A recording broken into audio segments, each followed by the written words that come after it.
বিসমিল্লাহির রহমানির রহিম শাহরু রমাদানাল্লাযী উনজিলা ফীহিল কুরআন হুদাল লিন্নাসি ওয়া বায়্যিনাতিম মিনাল হুদা ওয়াল ফুরকান।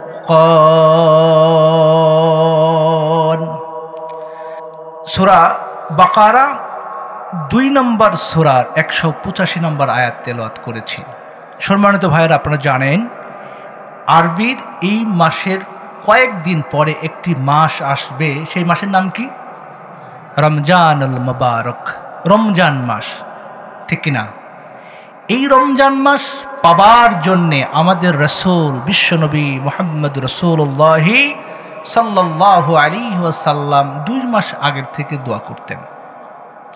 তো আমরাও দোয়া করি, আমাদেরকেও যেন আল্লাহ পাক রব্বুল আমিন রমজান পর্যন্ত হায়াত বৃদ্ধি করে দেয়, বলেন আমিন। এই রমজান মাস শ্রেষ্ঠ মাস। মহান রব্বুল আলামিন আসমান এবং জমিন যেদিন থেকে সৃষ্টি করেছেন সেদিন থেকেই তিনি গণনা হিসাবে 12টি মাস নির্ধারণ করেছেন, বলেন সুবহানাল্লাহ। এই 12টি মাসের একটি মাস রমজান মাস। এই মাসের নাম কোরআন শরীফে সরাসরি এসেছে, বলেন সুবহানাল্লাহ। আল্লাহ বলছেন শাহরু রমাদানাল্লাযী উনজিলা ফীহিল কুরআন। আল্লাহু আকবার। আল্লাহ বলছেন এটা হলো রমজান মাস, এই মাসে আমি কোরআন নাজিল করেছি। রমজান মাস শ্রেষ্ঠ হয়েছে রমজান মাসের কোরআনের কারণে, কোরআনের নাম উল্লেখ হয়েছে বিদায় রমজান মাস শ্রেষ্ঠত্ব লাভ করেছে, বলেন সুবহানাল্লাহ। রমজান মাস শ্রেষ্ঠত্ব লাভ করেছে কোরআনের কারণে, কোরআনে নাম উল্লেখ আছে। এরপরে কোরআন নাজিল হয়েছে এই মাসে, তার মানে হলো রমজান মাস শ্রেষ্ঠত্ব লাভ করছে কোরআনের কারণে। কিসের কারণে? কোরআনে নাম উল্লেখ আছে। দ্বিতীয় নাম্বার হলো কোরআন স্বয়ং নাজিল হয়েছে রমজান মাসে, সুবহানাল্লাহ বলেন। আল্লাহ বলছেন শাহরু রমাদানাল্লাযী উনজিলা ফীহিল কুরআন হুদাল লিন্নাসি ওয়া বায়্যিনাতিম মিনাল হুদা ওয়াল ফুরকান।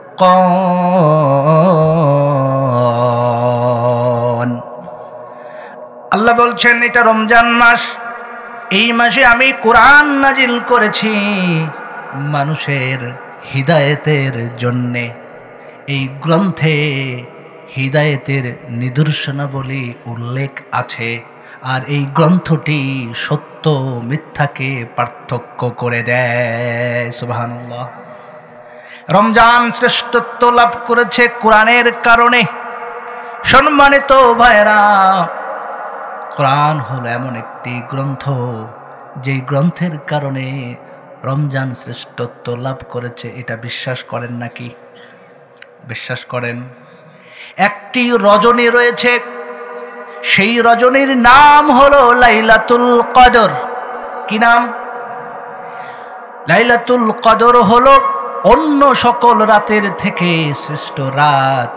ভালো করে বোঝেন, অনেক রাত রয়েছে, 365 কম বেশি রাত আছে। বছরে একটি রাত আসে, তার নাম হলো লাইলাতুল কদর। জানেন নাকি? এই লাইলাতুল কদর হলো অন্য সকল রাত থেকে শ্রেষ্ঠত্ব লাভ করেছে, তার মূলেও রয়েছে কোরআন, সুবহানাল্লাহ বলেন। আল্লাহ বলছেন ইন্না আনজালনাহু ফি লাইলাতিল কদর ওয়ামা আদরাকা মা লাইলাতুল কদর লাইলাতুল কদরি খায়রুম মিন আলফি শাহর।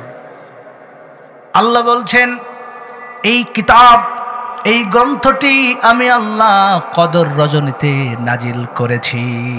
সুবহানাল্লাহ। তোমরা কি জানো লাইলাতুল কদর কি? ওই রজনী, ওই রাত সম্পর্কে কি তোমাদের ধারণা আছে? আল্লাহ এই প্রশ্ন করার পরে নিজেই জবাব দিচ্ছেন, লাইলাতুল কদরি খায়রুম মিন আলফি শাহর। এই রজনী হলো এমন একটি রজনী, এই রজনীতে কেউ যদি ইবাদত বন্দেগী করে 1000 মাসের চাইতেও উত্তম সওয়াব দিয়ে দেয়। সুবহানাল্লাহ। তাহলে লাইলাতুল কদরও শ্রেষ্ঠত্ব লাভ করলো কিসের কারণে? কথা বলেন, কিসের কারণে? কোরআনের কারণে। সর্বযুগের সর্বশ্রেষ্ঠ নবী এবং রাসূল, তার নাম কি? কথা বলেন, তার নাম কি? মুহাম্মাদুর রাসূলুল্লাহ সাল্লাল্লাহু আলাইহি ওয়াসাল্লাম। তিনিও হলেন শ্রেষ্ঠ নবী, উনিও হলেন শ্রেষ্ঠ রাসূল। কারণ হলো উনার উপরে কোরআন নাজিল হয়েছে। সুবহানাল্লাহ বলেন, ঠিক না বে ঠিক?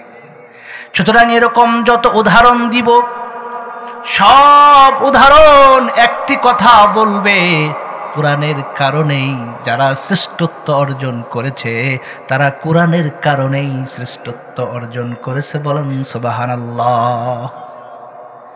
এইবার কথা হলো,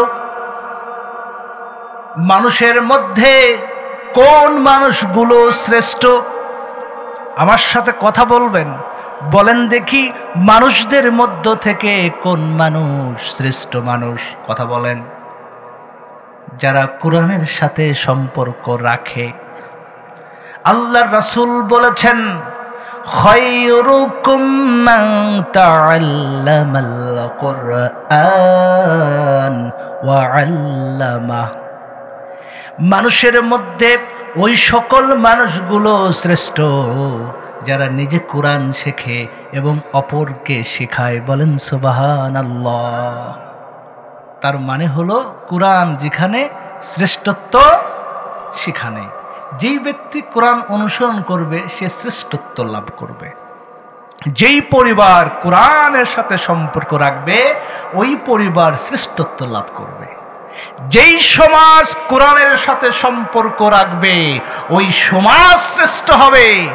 যেই রাষ্ট্র কোরআনের সাথে সম্পর্ক রাখবে ওই রাষ্ট্র আল্লাহর কাছে শ্রেষ্ঠত্ব লাভ করবে। বলেন ঠিক কিনা? এই জন্য কোরআন। সম্মানিত ভাইয়েরা, কোরআন হলো এমন একটি কিতাব, যেই কিতাবের সাথে যারাই সম্পর্ক রাখবে মানুষ তাদেরকে শ্রেষ্ঠ বলুক আর না বলুক, আল্লাহর কাছে সে শ্রেষ্ঠত্ব হয়ে যাবে, সে শ্রেষ্ঠ হয়ে যাবে। ঠিক না বে ঠিক? এই জন্য সম্মানিত ভাইয়ারা, আমি আপনাদের সামনে কোরআনের শ্রেষ্ঠত্ব তুলে ধরার জন্যে কোরআন থেকে কিছু কথা বলতে চাই। আল্লাহ পাক রব্বুল আলামিন কোরআনে অনেক জায়গায় বিভিন্ন নামে ডেকেছেন। ভালো করে বোঝেন, মনোযোগ সহকারে শোনেন। কোরআনের কিছু আয়াত ইয়া আইয়ুহাল্লাযীনা আমানু, আবার কিছু আয়াত ইয়া আইয়ুহান নাস, কিছু আয়াত ইয়া আইয়ুহার রাসূল, কিছু আয়াত ইয়া আইয়ুহান নাবিয়্যু। এরকম শব্দ দিয়ে কোরআনের আয়াত শুরু করেছেন আমার আল্লাহ। ঠিক না বে ঠিক? আল্লাহ পাক রব্বুল আলামিন ইয়া আইয়ুহাল্লাযীনা আমানু এই শব্দ দিয়ে ৭৯ জায়গায় ৭৯টি আয়াত নাজিল করেছেন। সুবহানাল্লাহ বলেন। মহান রব্বুল আলামিন যদি তৌফিক দেন কয়েকটি আয়াত ৭৯টা আয়াত ৮৯টা আয়াত বলা সম্ভব নয়, যতটা পারবো ইয়া আইয়ুহাল্লাযীনা আমানু দিয়ে যতটা আয়াত পারবো আমার সময়ের মধ্যে বলার চেষ্টা করব। বলেন সুবহানাল্লাহ। শুনতে রাজি আছেন? কোরআন শুনতে রাজি আছেন? যদি শোনেন এবং আমল করেন আপনি শ্রেষ্ঠত্ব হয়ে যাবেন। 89টি আয়াতে ইয়া আইয়ুহাল্লাযীনা আমানু বলেছেন, অর্থ হলো ওহে ঈমানদারেরা। হযরতে আব্দুল্লাহ ইবনে মাসউদ রাদিয়াল্লাহু তাআলা আনহু আল্লাহর নবীর সাহাবা বলছেন, যখন ইয়া আইয়ুহাল্লাযীনা আমানু এই শব্দ দিয়ে কোরআন নাজিল হতো, এই শব্দ দিয়ে আয়াত নাজিল হতো, আমরা খুব মনোযোগ সহকারে শুনতাম। সুবহানাল্লাহ বলেন। খুব কান খাড়া করে শুনতাম, কারণ আল্লাহ যেন আমাদেরই কিছু বলতে চান, কারণ আমরা হলাম মুমিন। সাহাবারা কি ছিলেন? মুমিন ছিলেন। রাসূলের সাহাবারা ছিলেন মুমিন। এই জন্য সাহাবাগণ খুব মনোযোগ সহকারে এই আয়াতগুলো শুনতেন, কারণ এই আয়াত দিয়েই তো আমাদের কিছু বলতে চান, আমাদের কিছু হুকুম করতে চান, আমাদের কিছু নিষেধ করতে চান। এই জন্য মনোযোগ সহকারে শুনতেন এবং সেগুলো আমল করতেন। এজন্য আমরা যদি নিজেদেরকে মুমিন বলে দাবি করি, আমাদেরও মনোযোগ সহকারে শোনা লাগবে এবং আমল করা লাগবে। রাজি আছি ইনশাআল্লাহ? সম্মানিত ভাইয়েরা, আল্লাহ পাক রব্বুল আলামিন সূরা বাকারা 2 নম্বর সূরার 183 নম্বর আয়াতেও এই কথা বলেছেন, ইয়া আইয়ুহাল্লাযীনা আমানু কুতিবা আলাইকুমুস সিয়ামু কামা কুতিবা আলাল্লাযীনা মিন ক্বাবলিকুম লাআল্লাকুম তাত্তাকুন। আল্লাহু আকবার। আল্লাহ বলছেন, ওহে ঈমানদারেরা, আমি তোমাদের উপরে রমজান মাসের রোজা ফরজ করে দিয়েছি। তোমাদের পূর্ববর্তী মানুষের উপরও আমি রোজা ফরজ করেছিলাম, যাতে করে তোমরা মুত্তাকি হতে পারো। সুবহানাল্লাহ। এই আয়াত দ্বারা ঈমানদারদেরকে আল্লাহ শিক্ষা দিচ্ছেন যে তোমরা রোজা রাখবে। রমজান মাস যখন তোমরা পাবে, তখন রমজান মাসে তোমরা একটি মাস রোজা রাখবে। সম্মানিত ভাই ভাইয়েরা, এই জন্য যাদের উপরে রোজা ফরজ হবে, আমরা যদি নিজেদেরকে মুমিন বলে দাবি করি, রমজান পর্যন্ত যদি হায়াত বৃদ্ধি হয়ে যায়, আমাদেরকে রোজা রাখতে হবে কি হবে না? এখন কথা হলো, কেউ যদি পরিশ্রম করে, মাঠে কাজ করে, রিক্সা চালায়, ভ্যান চালায়, দিন মজুরি করে, উনি যদি মনে করেন আমি খুব পরিশ্রম করি, আমি রোজা রাখবো না, হবে নাকি? যিনাদের অসুস্থ এবং সফরে থাকবেন, এই লোক ছাড়া যাদের উপরে রমজান আসবে, যদি সুস্থ হয়, নিজেদেরকে মুমিন বলে দাবি করলে রোজা রাখতে হবে কি হবে না? কেউ যদি সুন্দরভাবে, সঠিকভাবে, সঠিক নিয়মে যদি রোজা রাখে, আল্লাহ রাসূল বলেছেন তার পূর্বের সব গুণ আল্লাহ মাফ করে দিবেন। বলেন সুবহানাল্লাহ। বুখারী শরীফের হাদিস নাম্বার 1901, قال رسول الله صلى الله عليه وسلم من صام رمضان إيمانا واحتسابا غفر له ما تقدم من ذنبه। আল্লাহর রাসূল বলেছেন, কেউ যদি ঈমানের সাথে এবং ইহতিসাবের সাথে যদি রোজা রাখে, রমজান মাসে রোজা পালন করে, আল্লাহ পাক রব্বুল আলামিন ওই রোজাদারের পূর্বের সব গুনাহের খাতাগুলো মাফ করে দেয়। সুবহানাল্লাহ। এই জন্য আমার কথাগুলো যাদের কান পর্যন্ত যাচ্ছে, যদি নিজেদেরকে মুমিন দাবি করতে চান, রমজান মাস যদি পেয়ে যান, কেউ রোজা ছাড়বেন না। রাজি আছি ইনশাআল্লাহ? এইবার আরেকটি আয়াত, সূরা তাহরিম 66 নম্বর সূরার 6 নম্বর আয়াতে আল্লাহ মুমিনদেরকে ডেকে কি বলেন শোনেন। আল্লাহ বলছেন, ইয়া আইয়ুহাল্লাযীনা আমানু কু আনফুসাকুম ওয়া আহলিকুম নারা وأهليكم نارا وقودها الناس والحجارة আল্লাহ বলছেন, ওহে ঈমানদারেরা, তোমরা নিজে বাঁচো এবং তোমার আহাল পরিবার পরিজনদেরকে বাঁচাও, তোমাদের ছেলে মেয়েদেরকে বাঁচাও, আত্মীয় স্বজনদেরকে বাঁচাও ওই জাহান্নামের আগুন থেকে। ওই জাহান্নামের জ্বালানি হবে মানুষ এবং পাথর। সম্মানিত ভাইয়েরা, আল্লাহ পাক রব্বুল আলামিন মুমিনদেরকে ডেকে বললেন, তোমরা নিজে বাঁচো এবং আহাল পরিবার পরিজনদেরকে বাঁচাও ওই জাহান্নামের আগুন থেকে, যেই জাহান্নামের জ্বালানি হবে মানুষ এবং পাথর। একটু চিন্তা করে দেখুন, পাথর ধাউ ধাউ করে জ্বলবে, আর ওই আগুনের মধ্যে যদি আমি আপনাকে আল্লাহ নিক্ষেপ করেন, আমার আপনার অবস্থা কেমন হবে? বুঝতে পেরেছেন? পৃথিবীর সামান্যতম একটু আগুন নিজের শরীরে লাগিয়ে দেখেন কত কষ্ট লাগে। ওই জাহান্নামে যদি আমি আপনি যাই, শুধু পাথর জ্বলবে আর আমি জ্বলবো, আপনি জ্বলবেন। বলেন তো দেখি কেমন অবস্থা হবে? ভালো হবে না খারাপ হবে? কথা বলেন। সম্মানিত ভাইয়েরা, এই জাহান্নাম থেকে বাঁচতে হবে কিনা? বাঁচার জন্যেও আল্লাহ পাক রব্বুল আলামিন ঈমানদারদেরকে ডেকে ডেকে জাহান্নাম থেকে বাঁচা যাবে কিভাবে সে কথাও আল্লাহ বলে দিয়েছেন।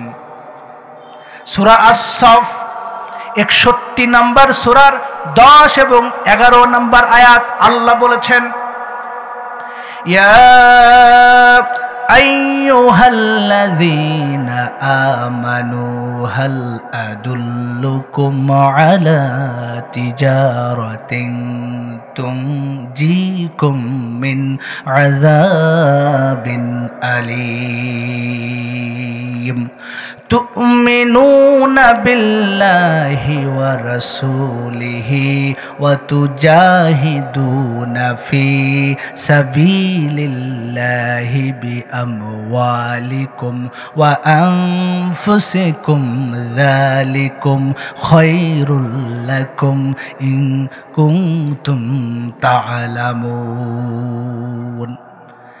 আল্লাহ বলছেন, ওহে ঈমানদারেরা, আমি কি তোমাদেরকে এমন একটি ব্যবসার কথা বলে দিব না, এমন একটি উপায়ের কথা বলে দিব না, যেই উপায় গ্রহণ করলে, যেই ব্যবসা করলে তোমরা জাহান্নামের মহা আযাব থেকে রক্ষা পাবে?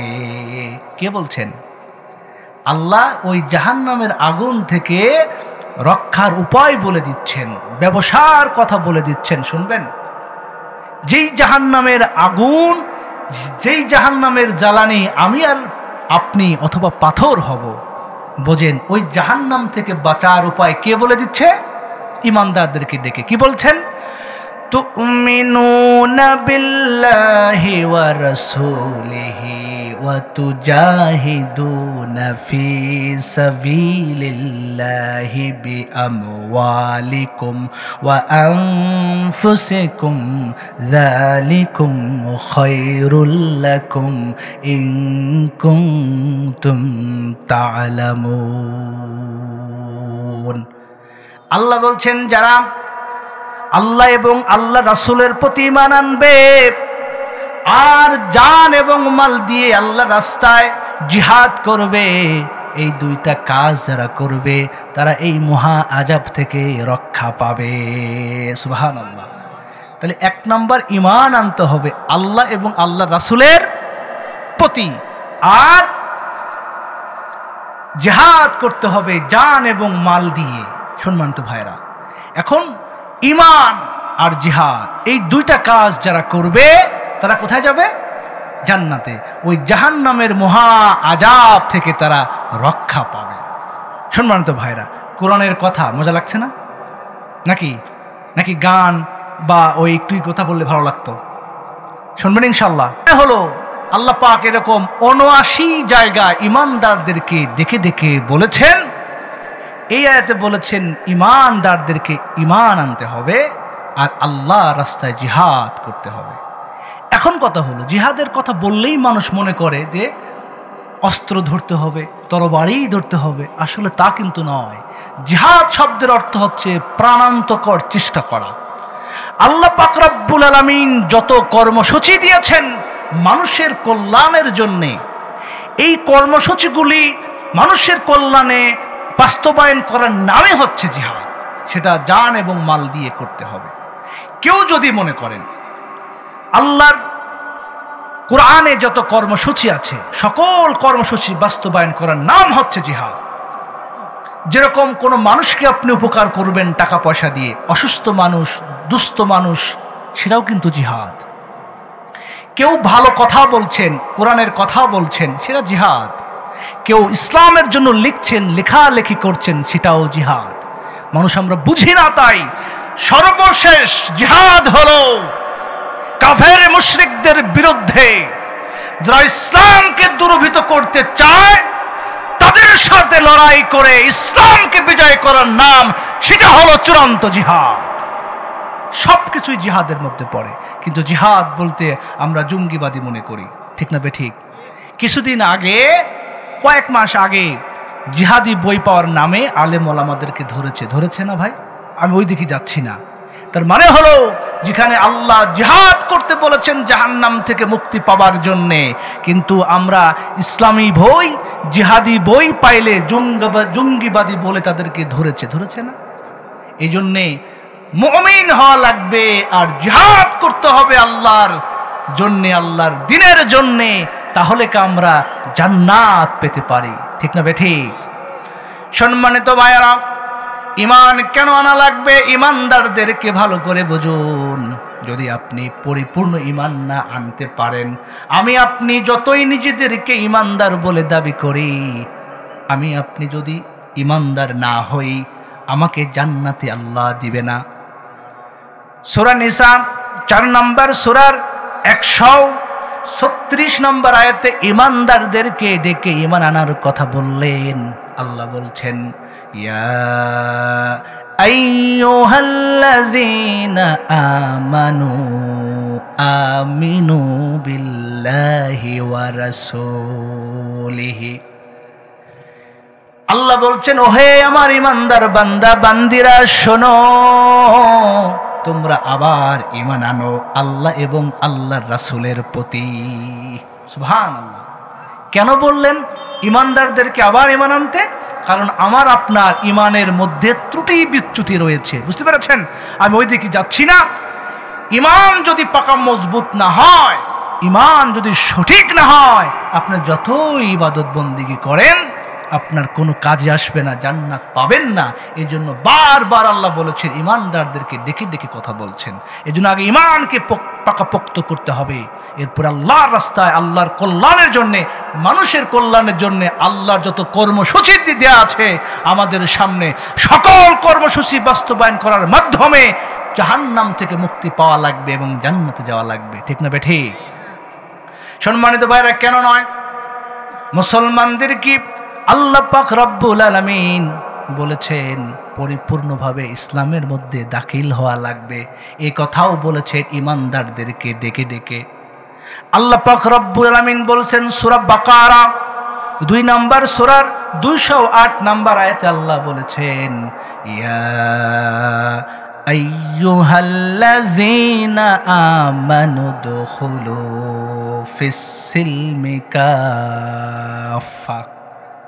আল্লাহ বলছেন, ওহে ঈমানদারেরা, তোমরা ইসলামের মধ্যে পরিপূর্ণভাবে দাখিল করো। সুবহানাল্লাহ বলেন। আমি যদি নিজেদেরকে পরিপূর্ণ মুমিন দাবি করতে চাই, ইসলামের মধ্যে পরিপূর্ণ দাখিল হতে হবে। ইসলামের মধ্যে পরিপূর্ণ দাখিল মানে কি? আপনি শুধু রোজা রাখলেন, আপনি শুধু নামাজ পড়লেন হয়ে যাবে নাকি? আপনি শুধু হজ করবেন, এই ইবাদত বন্দেগী করলেই হবে নাকি? ইসলামের মধ্যে পরিপূর্ণ দাখিল হবার অর্থ হলো ইসলামের যত রুলস আছে সকল রুলস বাস্তবায়ন করা। আল্লাহ কিছু নিষেধ করেছেন সেটা শোনা, না করা। আল্লাহ যা করতে বলেছেন তা করা। তা যদি করতে পারেন তবে মুমিন। মুমিন হবার জন্য এটা শর্ত হলো ইসলামের মধ্যে পরিপূর্ণভাবে দাখিল হওয়া লাগবে। কথা বোঝেন নাই? আবার মুমিনদেরকে ডেকে মুসলিম হতে বলেছেন, পরিপূর্ণভাবে মুসলমান হওয়া লাগবে। প্রিয় ভাইয়েরা, পরিপূর্ণভাবে মুসলিম না হওয়া পর্যন্ত আপনি আবার ইমানদারও না, আল্লাহ বলছেন এই কথা। আবার আল্লাহ বলছেন সূরা আল ইমরান 3 নম্বর সূরার 102 নম্বর আয়াতে আল্লাহ বলেছেন, ইয়া আইয়ুহাল্লাযীনা আমানুত্তাকুল্লাহা হাক্কা তুকাতিহি ওয়ালা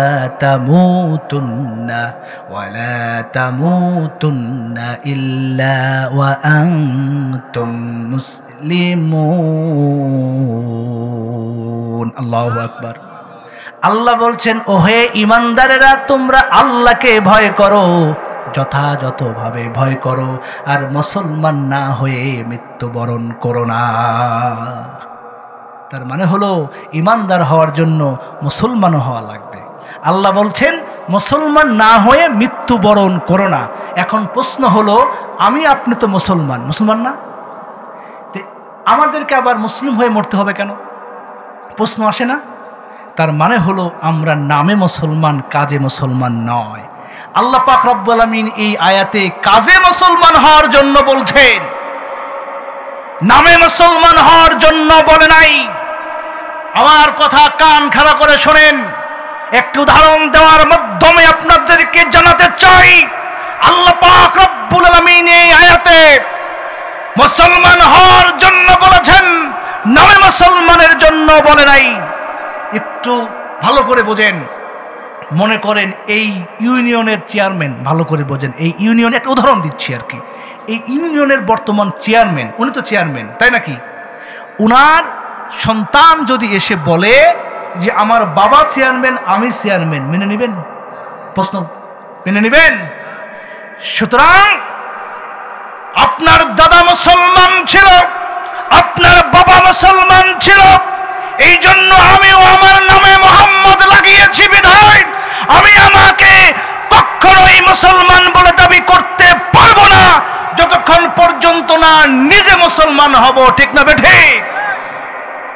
এই জন্যে ওই চেয়ারম্যানের ছেলে নিজে চেয়ারম্যান দাবি করলে চেয়ারম্যান হতে পারবে না যতক্ষণ পর্যন্ত না তাকে চেয়ারম্যান হওয়া লাগবে। ঠিক না বেঠে?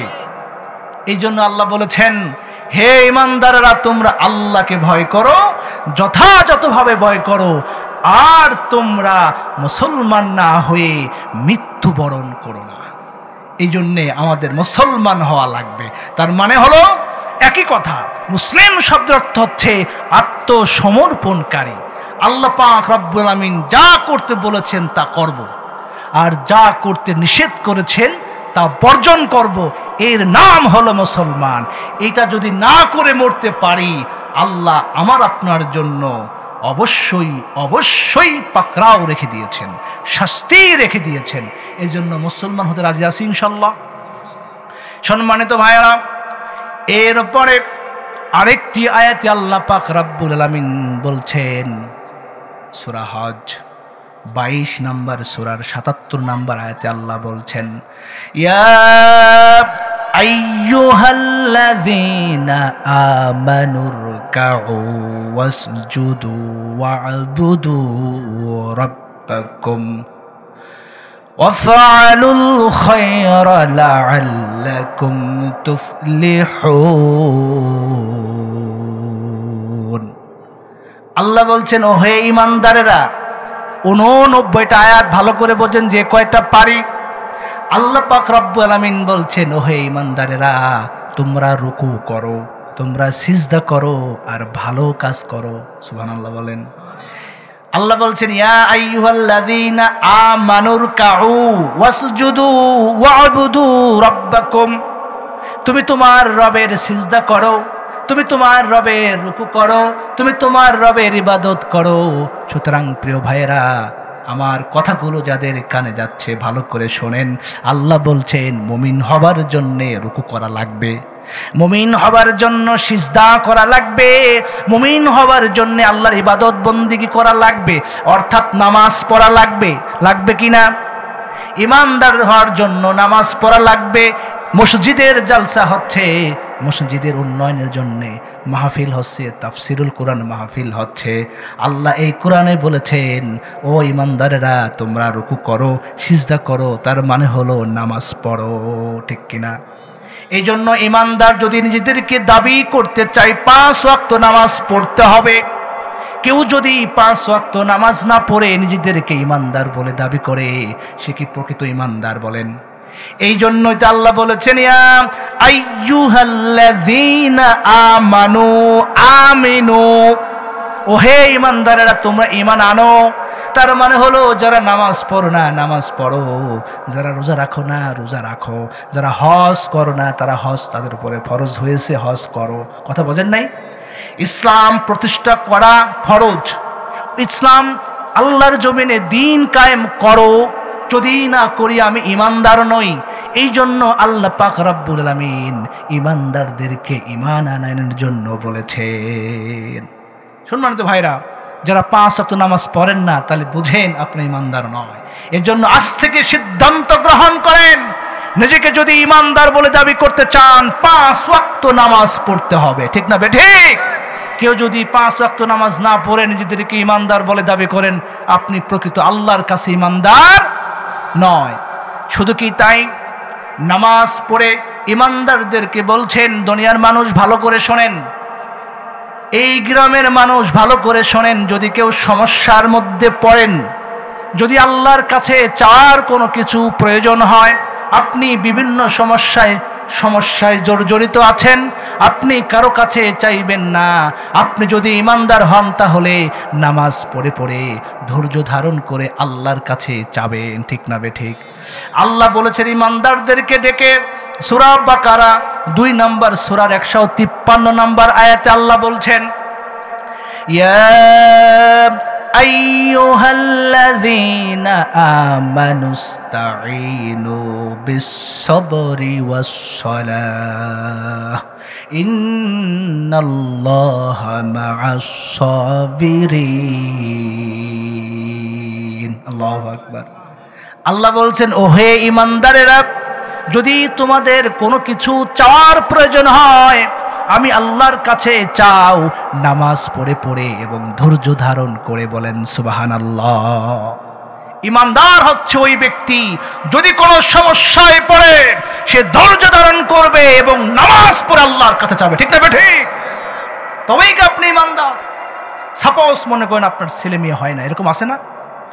নানান মানুষ নানান কথা বলে, এই মানুষদেরকে বলবেন না যাদের সন্তান হয় না এরা এমনিই ব্যথিত না?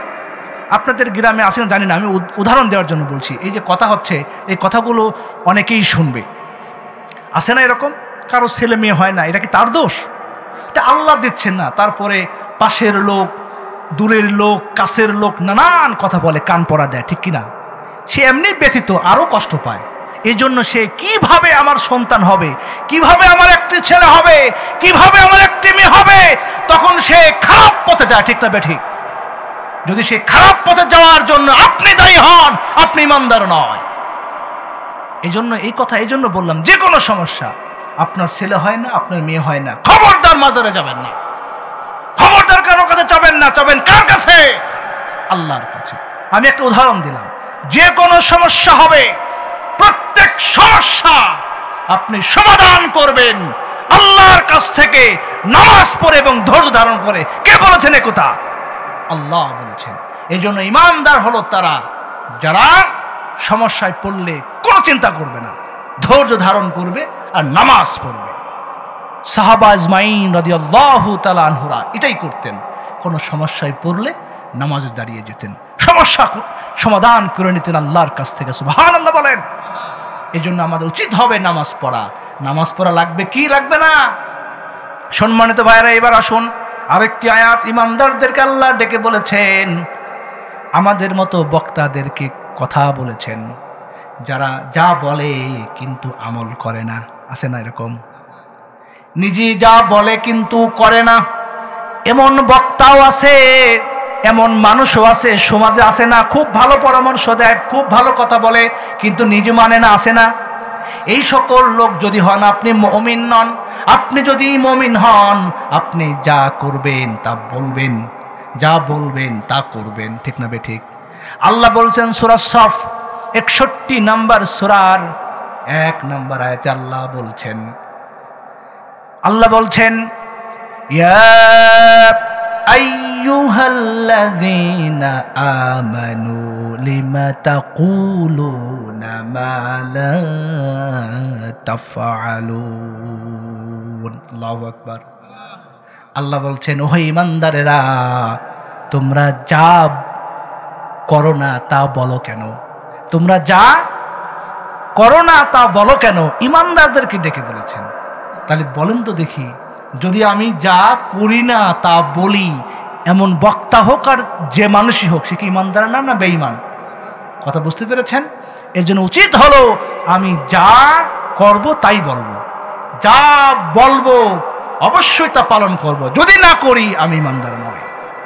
সম্মানিত ভাইয়েরা, এইবার আসুন ঈমানদারদেরকে আল্লাহ পাক রব্বুল আলামিন, ঈমানদারদেরকে আল্লাহ সত্যবাদীদের সাথে থাকতে বলেছেন। এই সমাজে যারা ভালো মানুষ তাদের সহযোগী হতে বলেছেন। কে বলেছেন? আল্লাহ বলেছেন সূরা তাওবা 9 নম্বর সূরার 119 নম্বর আয়াত। আল্লাহ পাক রব্বুল আলামিন বলছেন, ইয়া আইয়ুহাল্লাযীনা আমানু তাকুল্লাহা ওয়া কুনু মা'আস সাদিকিন। আল্লাহু আকবার। আল্লাহ বলছেন, ওহে ঈমানদারেরা, তোমরা আল্লাহকে ভয় করো আর সত্যবাদীদের সাথে থাকো, সত্যবাদীদেরকে সহযোগিতা করো। সম্মানিত ভাইরা, এই আয়াত দ্বারা আল্লাহ ঈমানদারদেরকে বললেন, যারা সমাজে ভালো কাজ করে, সত্যবাদী সৎ মানুষ, তাদের সাথে থাকো, তাদের সংস্পর্শে থাকো, তাদেরকে সহযোগিতা করো। যারা নামাজ পড়ে না, রোজা রাখে না, সিগারেট খায়, দুর্নীতি করে, মিথ্যা কথা বলে, এদের সাথে থাকো না, থাকো ওদের সাথে যারা নামাজ পড়ে, রোজা রাখে, সত্য কথা বলে, হক পথে চলে, দুর্নীতি করে না। এই সমস্ত মানুষের সাথে থাকো। কে বলেছেন এ কথা? যদি আমরা এই ভালো মানুষের সাথে না থেকে খারাপ মানুষের সাথে উঠা বসা করি, আমি কি মুমিন থাকবো? এই জন্য ঈমানদারদের শর্ত হলো আল্লাহর ভালো মানুষের সাথে থাকা লাগবে। প্রিয় ভাইরা, আর কয়েকটি আয়াত বলে আমি শেষের দিকে টানবো। আরেকটি আয়াতে আল্লাহ পাক রব্বুল আলামিন বলেছেন যে তোমরা, ওহে ঈমানদারেরা, সত্য কথা বলবে, মিথ্যা কথা বলবে না। আল্লাহ পাক রব্বুল আলামিন বলছেন, ইয়া আইয়ুহাল্লাযীনা আমানু তাকুল্লাহ ওয়া কুলু কওলান সাদীদা। আল্লাহ পাক রব্বুল আলামিন বলছেন, ওহে ঈমানদারেরা, তোমরা আল্লাহকে ভয় করো আর সঠিক কথা বলো। কে বলেছেন এই কথা?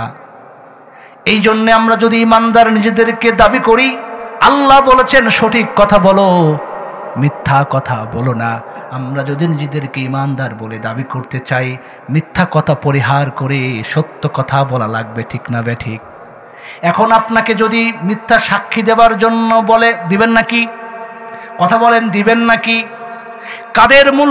কাদের মোল্লাকে কসাই কাদের মিথ্যা সাক্ষী দিয়ে, মিথ্যা বানোয়াট, মিথ্যা জেল দিয়ে, মিথ্যা কেস দিয়ে তারে ফাঁসি দিয়েছেন। সে সত্যবাদী নাকি মিথ্যাবাদী?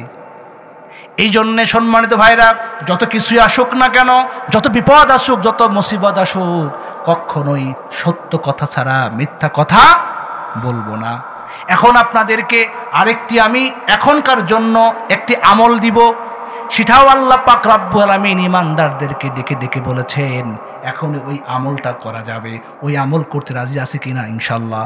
এখন কথা হলো, সময় তো শেষের দিকে, অনেক কথা, 89টি আয়াত আছে ঈমানদারদেরকে ডেকে বলেছেন। আরেকটি আয়াত বলে শেষ করতে চাই, সেটা এখনই আমল করা যাবে। রাজি আছে ইনশাল্লাহ? আল্লাহ বলেছেন, ঈমানদারদের ডেকে বলেছেন, কি বলেছেন? ইয়া আইয়ুহাল্লাযীনা আমানু আনফিকু মিম্মা রাযাকনাকুম মিন ক্বাবলি আন ইয়াতিয়া ইয়াউমুল লা বাইউন ফীহ। আল্লাহ পাক রব্বুল আলামিন বলছেন, ওহে ঈমানদারেরা তোমরা খরচ করো। কি বলছেন? তোমরা খরচ করো মিম্মা রাযাকনাকুম, আমি তোমাদেরকে যেই রিজিক দিয়েছিলাম ওই রিজিক থেকে তোমরা খরচ করো। ওই দিন আসার আগে, যেই দিন কোনো কেনা বেচা হবে না, ভালো করে বুঝে নেন, ওই দিন আসার আগে তোমরা খরচ করো। যেই দিনে কোনো কেনা বেচা হবে না, কোনো বন্ধু থাকবে না, কোনো সুপারিশকারী থাকবে না, ওই দিন আসার আগে খরচ করো। কে বলেছেন? ভালো করে বুঝে নেন কথাটা। যদি আমি আপনি ইমানদার হতে চাই তাহলে আল্লাহর কথা শোনা লাগবে কি লাগবে না? আল্লাহ বলছেন, ওহে ইমানদারেরা তোমরা আমি আল্লাহর রাস্তায় খরচ করো মৃত্যু আসার আগে। সম্মানিত ভাইরা, যদি আমি আপনি এই কথা বুঝে থাকি, আজকে কেউ না দান করে থাকতে পারে না, ঠিক না বে ঠিক? আমার এই মাহফিলটা, আজকের এই কোরআনের তাফসিরটা শেষ হতে পারে জীবনের, ঠিক না বে ঠিক? আজকে রাত্রেই আমার জীবনের শেষ রাত হয়ে যেতে পারে, ঠিক না বে ঠিক? সম্মানিত ভাইরা, এই জন্যে আল্লাহ বলেছেন মৃত্যুর আগে খরচ করতে। মৃত্যু হয়ে গেলে আমরা আর খরচ করতে পারবো কি পারবো না? সম্মানিত ভাইরা, এই পৃথিবীটা হচ্ছে প্রতারণার জায়গা। ওয়ামাল হায়াতুদ দুনিয়া ইল্লা মাতাউল গুরুর। আল্লাহ পাক রব্বুল আমিন বলছেন, ও দুনিয়ার মানুষ শুনে রাখো, এই পৃথিবী হচ্ছে একটি প্রতারণার জায়গা, আর কিছুই নয়। প্রতারণার জায়গা কেন বললাম? একটি উদাহরণ দিব আপনাদের বোঝানোর জন্যে।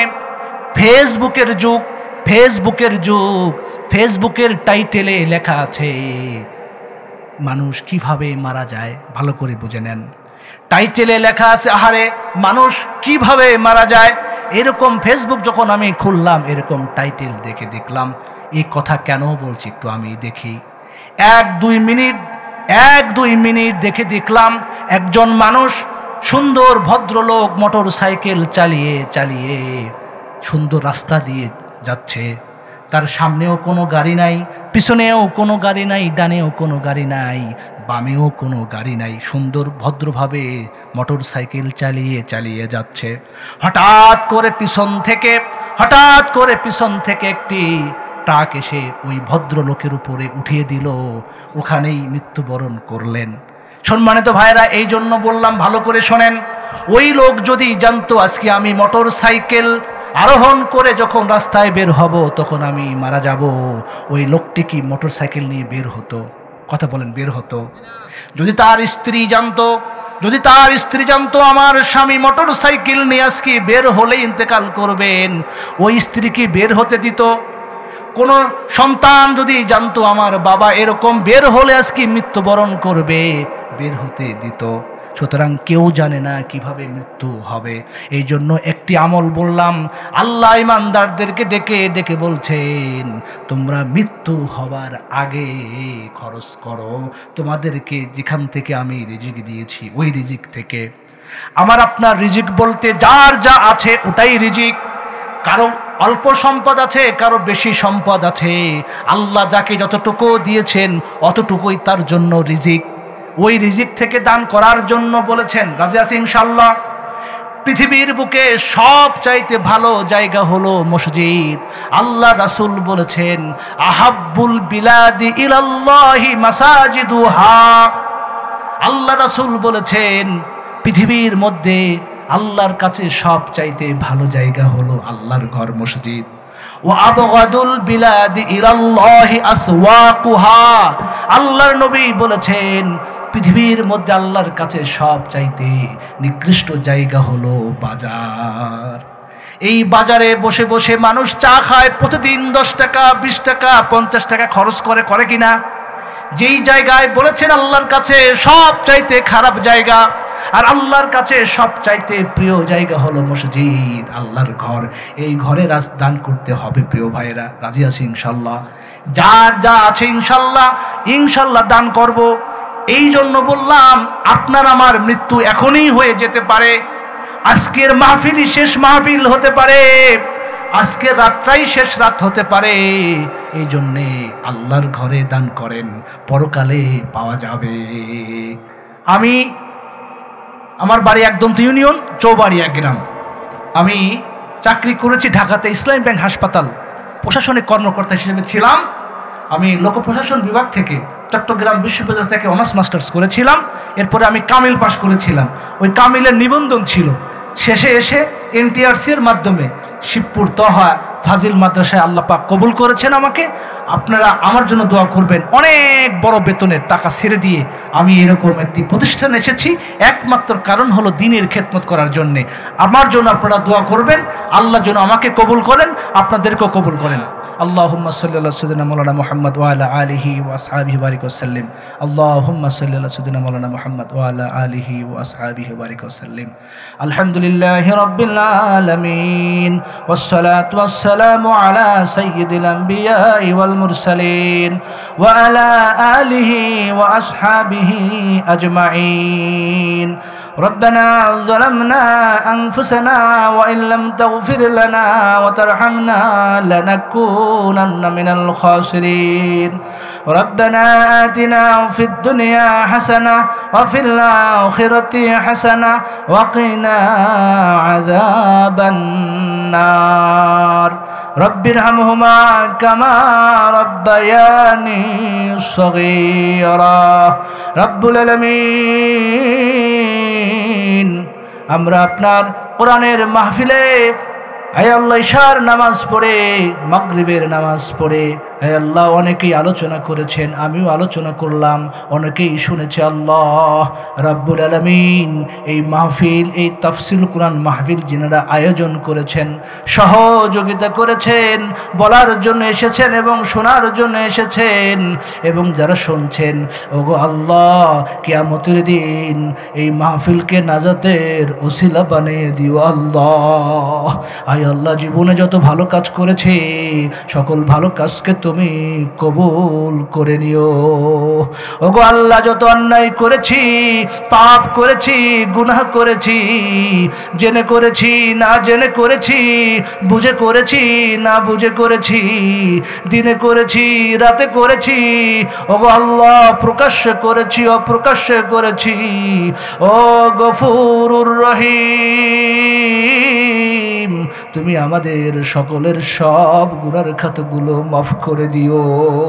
হায় আল্লাহ আমাদের আব্বা আম্মা, ভাই বোন, দাদা দাদি, নানানি, আত্মীয় স্বজন, হায় আল্লাহ এই গ্রামের সকল মানুষকে তুমি মাফ করে দিও।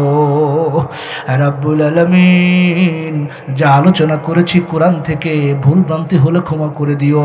যেই শিক্ষাগুলো আমরা পেয়েছি আমাকে সহ সকলকেই আমল করার তৌফিক দিও।